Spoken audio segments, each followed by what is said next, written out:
I used to do, and I still do, I draw people on a tube quite a lot. It affects the content, and it started affecting the ethnic makeup of the scenes I was drawing. A crowded tube platform, and there'd be a person from every ethnic group possible in the morning, which is a big city thing, and it's maybe a London thing as well. And it helps with my illustration work, because I don't have to think about, I've got to put, I've got too many Caucasian people in, or I've got too many Asian people in, or I've got too many. You don't think about minorities as such, because it's such a cross-cultural city. You don't really, it sounds trite, but you don't really think about it so much. So definitely, in terms of the characters I create for illustrations, tend to be very diverse. Walking around Walthamstow, it's really weird. If I did an illustration of a street scene and everybody was white, it'd look really weird. Just the everyday eccentricity of the place, and if you can draw from life more, it's hard to make that stuff up. So that's why you're better off, I'd say, getting on the tube and drawing the people on there, or just going out and drawing people from the street, because you can spot fake eccentricity, I think locations help tell the story. I think if you're an illustrator, or if you're doing comics, you don't choose anything by accident, and it's a mix of, and photography is the same. It's you choose a building to put in your work based on whether it's modern, crumbling, oppressive, optimistic, and then you compose it so that if you want it to look looming, you'd probably shoot it or draw it from the bottom up, so it's looming over you. You compose it so that the location is framing the character in a certain way, and either you're making the character look tiny compared to an arch or something, to make it look foreboding and make them look small. So you choose locations definitely for storytelling purposes.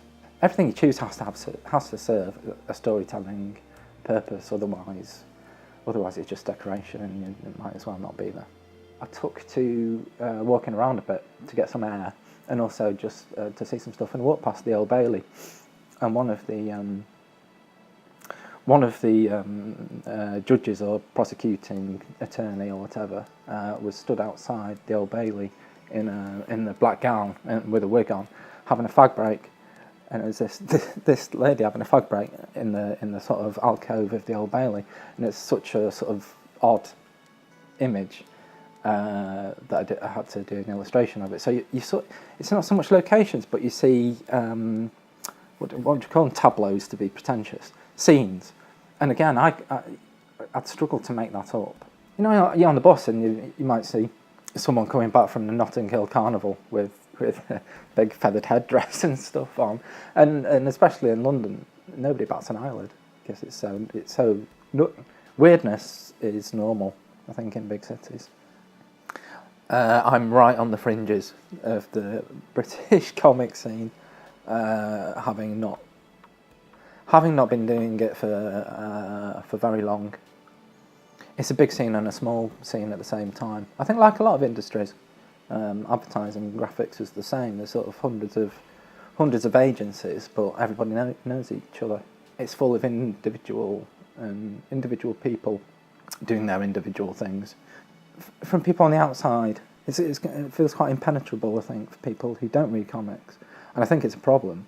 And I think people who make comics think about it and are conscious about it all the time, that sometimes it feels like you're making things for other people who make comics, and it's all a big